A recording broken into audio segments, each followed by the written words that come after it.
Welcome, Curious Minds. Today, we're jumping into a really influential text. It's one that honestly challenged how a lot of us think about money.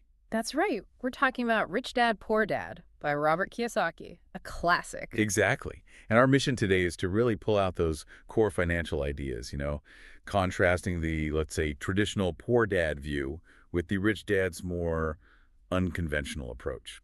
It definitely offers some aha moments about how money works or how it could work. Okay, so let's unpack this central idea first. hmm Kiyosaki kind of frames everything around these two father figures. Yeah, his own dad, the poor dad. Right, who really valued, job security, the traditional path, good education. And then his best friend's dad, the rich dad, who is all about entrepreneurship, investing, seeing money differently. And that contrast, right off the bat, it really makes you question things, doesn't it? About what leads to actual wealth. It's a powerful setup. And what jumps out immediately is how the book points to a gap in, well, our education system. You mean about money? Precisely.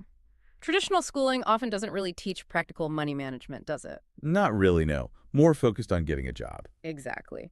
So Kiyosaki argues that financial literacy, like really understanding how money works, is crucial for building wealth.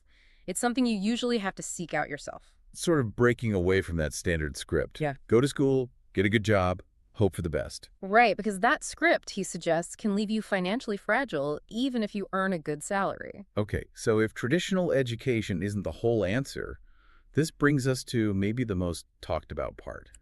Assets versus liabilities. This is where it gets really interesting. Oh, definitely. This flips a lot of conventional thinking on its head. The core argument is that wealthy people focus their energy on acquiring assets. And assets are defined specifically as, Things that put money into your pocket. So think investments, businesses, rental properties, things that generate income for you. okay, makes sense. And the contrast is, Well, the contrast is that many poor and middle-class people spend their money acquiring liabilities, but they often think these are assets.